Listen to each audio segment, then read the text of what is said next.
JPSC और Jharkhand SSC के खिलाफ छात्रों का गुस्सा फूटा। दोस्तों, झारखंड के बच्चे सड़क पर आ चुके हैं और वो मांग कर रहे हैं कि वहां पर एग्जाम में जो धांधलियां हुई हैं उसकी जांच हो। इनफैक्ट पंजाब में भी पेपर लीक को लेकर सीबीआई जांच की मांग कर दी गई है, लेकिन इस पर सी जनता पार्टी की तरफ से क्या कोई रिएक्शन आया है क्या? आइए इस वीडियो में डिटेल में बात करते हैं। नमस्ते एंड वेलकम।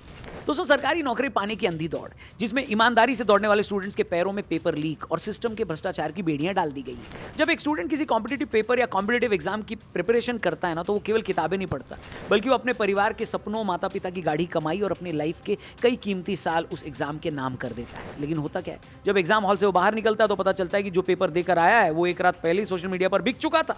इसके ऊपर देश के एक एजुकेशन मिनिस्टर का इस्तीफा तक हो गया। लेकिन झारखंड और पंजाब के स्टूडेंट्स के लिए ये कोई फायदेमंद सौदा नहीं रहा। ये सिर्फ एक एडमिनिस्ट्रेटिव फेलियर नहीं, बल्कि ये देश के यूथ के साथ हो रहा खुला धोखा है। साथ ही स्टूडेंट इंटरेस्ट के नाम पर पॉलिटिक्स करने वाले नए नेताओं का दोहरा रवैया भी, यानी डबल स्टैंडर्ड भी। अब ये सब खुलकर सामने आ रहा है, तो चलिए बात करते हैं। सबसे पहले झारखंड की, जहां झारखंड में इस समय स्टूडेंट्स का गुस्सा चरम पर है और स्टेट की सरकार पूरी तरह से बैकफुट पर नजर आ रही है। इस पूरे मैटर की जड़ में है झारखंड कर्मचारी चयन आयोग, यानी जेएसएससी की organised common graduate level exam 23-24, जहां इस परीक्षा के जरिए डिफरेंट पोस्ट के लिए 2000 से अधिक वैकेंसीज भरी जानी थी, जिसके लिए अकेले रांची के 100 से अधिक सेंटर्स पर करीब 54,000 स्टूडेंट्स ने एग्जाम दिया था। 28 जनवरी 2024 को इस परीक्षा की तीसरी शिफ्ट का पेपर शनिवार शाम से ही व्हाट्सएप ग्रुप पर सर्कुलेट होने लगा था। जब स्टूडेंट्स ने परीक्षा देकर बाहर आने के बाद अपने क्वेश्चन पेपर का मिलान सोशल मीडिया पर वायरल हो रहे पीडीएफ और आंसर की से किया, तो वो हैरान रह गए, क्योंकि दोनों बिल्कुल सेम थे। ये उस हर स्टूडेंट के मुंह पर तमाचा था जिसने दिन रात मेहनत की थी इस एग्जाम के लिए। इसके बाद स्टूडेंट्स का जो गुस्सा फूटा, उसने पूरे स्टेट की राजनीति में भूचाल ला दिया। दबाव में आकर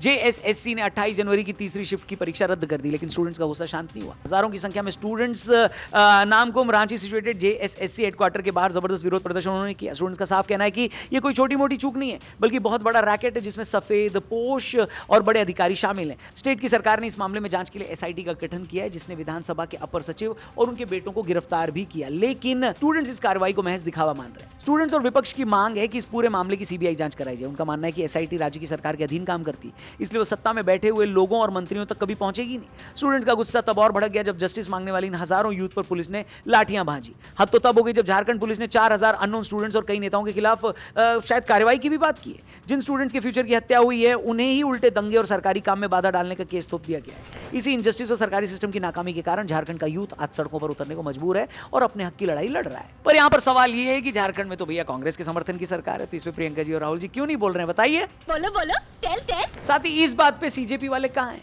इनफैक्ट एक वीडियो भी वायरल हो रही है जहां पर दीपिका को यह पूछा कि भाई कहां हो, क्या चल रहा है, तो उन्होंने क्या बोला?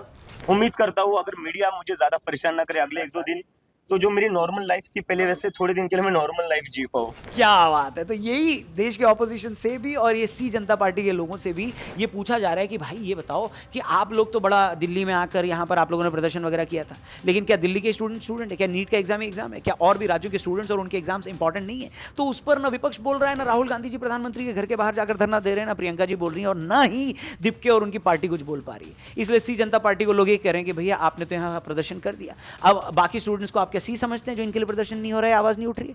आपका इस बारे में क्या कहना दोस्तों, कमेंट करके जरूर बताना। फिलहाल पंजाब की तरफ बढ़ते हैं। झारखंड की तरह ही पंजाब में भी एजुकेशन सिस्टम और कॉम्पिटिटिव एग्जाम्स को लेकर हाहाकार मचा हुआ है। अकाली दल की सांसद हरसिमरत कौर बादल ने पंजाब की आम आदमी पार्टी सरकार पर तीखा हमला किया। इस सिलसिले में उन्होंने अमित शाह जी को फॉर्मली एक लेटर लिखकर सीबीआई जांच की मांग की है। उन्होंने यानी हरसिमरत कौर जी ने अपनी वीडियो संदेश में क्लियरली बोला है कि पंजाब में पिछले 4.5 सालों के दौरान एक नहीं बल्कि कुल 11 बड़े पेपर लीक हुए हैं और एग्जामिनेशन स्कैम्स भी हुए हैं। उन्होंने गृह मंत्री से इन सभी 11 एग्जाम स्कैम्स की एक सेंट्रल एजेंसी से निष्पक्ष जांच करवाने की अपील की है ताकि पंजाब की यूथ को न्याय मिल सके। आज मैं गृह मंत्री जी ਨੂੰ चिट्ठी लिखी है कि जिन्ने भी पेपर लीक पंजाब 'ਚ ਹੋਏ ਨੇ ਉਹਨਾਂ ਸਾਰਿਆਂ ਦੀ ਇੱਕ ਸੈਂਟਰਲ ਏਜੰਸੀ ਦੇ ਨਾਲ ਉਹਨਾਂ ਦਾ ਇਨਕੁਆਇਰੀ ਕੀਤੀ जाए। स्पेशली बाबा फरीद यूनिवर्सिटी से जुड़े फार्मेसी ऑफिसर टेस्ट जो 2021 में विवादों से है और 2023 के टीईटी टीचर्स एग्जाम घोटाले का भी जिक्र किया गया। हरसिमरत कौर ने पंजाब के मुख्यमंत्री भगवंत मान, अरविंद केजरीवाल और मनीष सिसोदिया पर कड़ा हमला करते हुए कहा कि ये नेता झूठ बोलकर इन घोटालों को कवर अप कर रहे हैं। कि मुख्यमंत्री भगवंत मान, गुरु दोखी ओदे नाल पावे केजरीवाल पावे सिसोदिया बिल्कुल झूठ मार के कवर अप कर रहे हैं। एक तरफ मुख्यमंत्री पब्लिकली ये दावा करते कि राज्य में कभी कोई पेपर लीक नहीं हुआ, जबकि सच्चाई है कि 23 के टीईटी पेपर लीक के दौरान खुद सीएम और केजरीवाल ने भारी प्रोटेस्ट का सामना किया था। आरोप है उनका कि सरकार बड़े पैमाने पर पैसे लेकर नौकरियां बेच रही, जिसमें बाहरी लोगों से ज्यादा पैसे लेकर उन्हें पंजाब के युवाओं के हक की नौकरियां दी जा रही। उनका यह भी कहना है कि पंजाब में स्थिति इतनी बदतर हो गई है कि सरकार और उनकी जांच एजेंसियों पर से जनता का भरोसा उठ गया है। उन्होंने यह भी बताया कि कई मामलों में खुद पंजाब और हरियाणा हाईकोर्ट के सूबे की मॉडस ऑपरेंडी पर कड़ा संज्ञान लेते हुए केस अपने हाथ में ले लिए और कहा है कि अब सुनवाई सीधे जज के चेंबर में होगी। जब अदालतों को ही सरकार पर भरोसा नहीं रहा तो आम स्टूडेंट्स कैसे जस्टिस की उम्मीद कर सकता है। ਕਈ ਤਾਂ ਇਹੋ ਜਿਹੇ ਕੇਸੇ ਜਿੱਥੇ ਹਾਈ ਕੋਰਟ ਨੇ ਆਪ ਕੇਸ ਆਪਣੇ ਹੱਥ 'ਚ ਲੈ ਲਿਆ ਹੈਗਾ ਕਿ ਤੁਹਾਡੀ ਤੇ ਹੁਣ ਸੁਣਵਾਈ ਵੀ ਜੱਜ ਦੇ ਚੈਂਬਰ ਦੇ ਵਿੱਚ ਹੋਊਗੀ। ਇਹਨਾਂ ਭਰੋਸਾ ਵੀ ਨਹੀਂ ਸਰਕਾਰ ਦੇ ਉੱਤੇ। इसलिए उन्होंने एजुकेशन माफिया और जो करप्ट अधिकारी हैं उनके इस गठजोड़ को तोड़ने के लिए अमित शाह से सीबीआई की मांग की है कि भाई जांच करे सीबीआई, ताकि भविष्य हो जो बच्चों का ना वो उज्जवल हो, कोई खिलवाड़ न कर सके और माफियाओं को जेल की सलाखों के पीछे भेजा जा सके। बाकी पंजाब के मामले में खुद स्वाति मालीवाल ने सवाल उठाए और उन्होंने अरविंद केजरीवाल और अपने शिक्षा मंत्री की इस्तीफे की मांग वो क्यों नहीं करते जब पिछले 6 साल में 5 पेपर लीक हो गए, ऐसा उन्होंने बोला। ये देखिए, पंजाब में पिछले 6 सालों में 5 बार पेपर लीक हुए। तो अरविंद केजरीवाल जी की ये जो डबल स्टैंडर्ड्स हैं ये पूरी तरीके से एक्सपोज्ड है। In my opinion, Arvind Kejriwal, thy name is hypocrisy. Thy name is Arvind Kejriwal. I really feel that because why is it कि वो पंजाब के स्टेट एजुकेशन मिनिस्टर का रेजिग्नेशन नहीं ले रहे। अब बात करते हैं जरा सी जनता पार्टी की। दोस्तों, देश के अंदर जब भी कोई ऐसा बड़ा छात्र आंदोलन होता है तो कुछ ऐसे नेता और ऐसे चेहरे उभर कर आते हैं और खुद को युवाओं का वो मसीहा घोषित कर देते हैं। उनमें से एक नाम दीपके का भी है। दिल्ली के जंतर मंतर पर जो प्रोटेस्ट हुआ, दीपके की भूमिका बड़ी थी। दिल्ली में रहते हुए दीपके ने मीडिया का भरपूर इस्तेमाल किया, प्रेस कॉन्फ्रेंस की, सरकार पर आरोप लगाए, कैमरों में आके खुद स्टूडेंट्स का सबसे बड़ा पैरोकार साबित करने की खुद को कोशिश की। इसकी वजह से उनको एक पहचान भी मिल गई कि भैया ये बंदा है। लेकिन इस नए सो कॉल्ड मसीहा की हिपोक्रेसी तब सामने आई जब ये आंदोलन खत्म हुआ और दीपके महाराष्ट्र के अपने छत्रपति संभाजी नगर के पास सिचुएटेड अपने गांव में लौटे। जब दीपके अपने गांव पहुंचा तो नेचुरली मीडिया वहां पर बयान लेने पहुंची, रणनीति पूछी, लेकिन क्या बोला गया कैमरे के सामने, ये देखिए आप। इतने लंबे समय के बाद और इतने लंबे संघर्ष के बाद घर आया हूँ। आज घर पर आराम से सो पाऊंगा, अपनी माँ के हाथ का बना हुआ खाना खा पाऊंगा फाइनली। सो उसकी बहुत खुशी है और एक उम्मीद करता हूँ अगर मीडिया मुझे ज्यादा परेशान ना करे अगले 1-2 दिन। क्या बात है भाई साहब, एक नंबर है। सुविधा की राजनीति इसी को कहते हैं ना शास्त्रों में। जब आपको अपने आंदोलन को नेशनल लेवल पर चमकाना था, मीडिया की जरूरत थी, हर टीवी चैनल और पत्रकार को बाइट दी। लेकिन जब कंफर्ट जोन में आ गए तो पत्रकार सवाल पूछा तो आप कह रहे भाई परेशान कर रहे हैं। नहीं, एक सच्चा जननेता 24 घंटे जनता के प्रति जवाबदेह होता है। लेकिन सॉरी, हम जन नेता की बात कर रहे हैं, आपकी तो कर नहीं रहे। खैर, अगर आप स्टूडेंट्स की भविष्य की लड़ाई लड़ रहे हो तो आपके लिए कोई छुट्टी या पर्सनल स्पेस का बहाना नहीं होना चाहिए, खासकर तब जब लाखों स्टूडेंट्स अभी भी जस्टिस की उम्मीद में आपकी तरफ देख रहे हैं। दीपके का ये बिहेवियर बताता है कि छात्र राजनीति अब सिर्फ सत्ता की सीढ़ियां चढ़ने का जरिया बन गई है और एक बार लाइमलाइट मिल जाने के बाद नेता भी आम राजनेताओं की तरह ही एरोगेंस से भर जाता है। हर नेता की यही कहानी है। नहीं, इसलिए मैं सी जनता पार्टी के जितने भी सपोर्टर्स हैं जो इस वीडियो में भी आके कमेंट सेक्शन में कहेंगे कि भैया नहीं ऐसा नहीं वैसा, वो लोग मेरे से सवाल पूछने या हमें जवाब देने से अच्छा है कि जाकर इन लोगों से पूछें जो लोग स्टूडेंट्स के लिए क्रांति लाने की कोशिश कर रहे थे।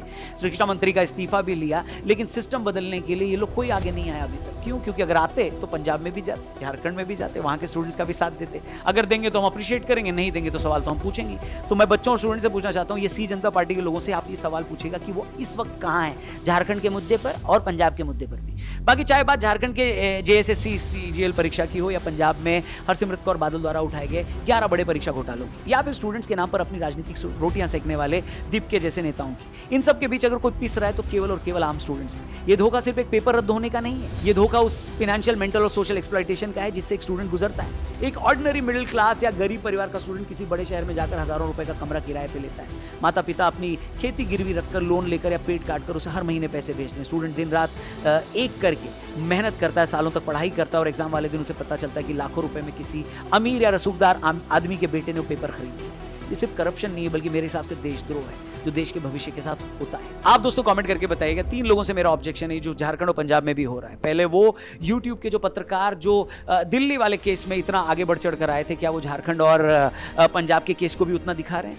दूसरा सवाल मेरा बॉलीवुड वालों से है कि भैया उनकी हिपोक्रेसी कितनी जल्दी एक्सपोज हो जाती है कि जब जंतर मंतर में प्रोटेस्ट हो रहा था तो सपोर्ट कर रहे थे, लेकिन आज झारखंड और पंजाब की बात आई तो सब लोग गायब हो गए हैं। क्यों भाई, क्यों ऐसा कैसे कर लेते हो आप लोग? और तीसरा सवाल मेरा सी जनता पार्टी से है कि अगर आपके लिए स्टूडेंट है तो वो स्टूडेंट है, उसके लिए अगर कोई प्रॉब्लम है तो वो स्टूडेंट की प्रॉब्लम है। अब वो स्टूडेंट का ज्योग्राफिकल लोकेशन ये तय करेगा कि आप लोग क्रांति करने कहाँ जाएंगे और सपोर्ट करने कहाँ जाएंगे। तो देखते हैं सी जनता पार्टी वाले झारखंड और पंजाब के लिए कब आवाज उठाएंगे। आप भी कमेंट करके जरूर बताना किस स्टेट से हैं आप, क्या समस्या है, अगर स्टूडेंट है तो कौन सी चीज़ आपको सबसे ज़्यादा परेशान करती है, सिस्टम की कौन सी ऐसी निकम्मापन है या नाकामी है जो आपको बहुत ज़्यादा बॉदर करती है। दोस्तों कमेंट करके बताना। आनंद रंगनाथन के साथ एक पॉडकास्ट हमारे टीआरपी चैनल पर जल्दी आएगा, उसे भी जरूर देखना। चैनल को सब्सक्राइब करना, लिंक डिस्क्रिप्शन में दिया है। जय हिंद।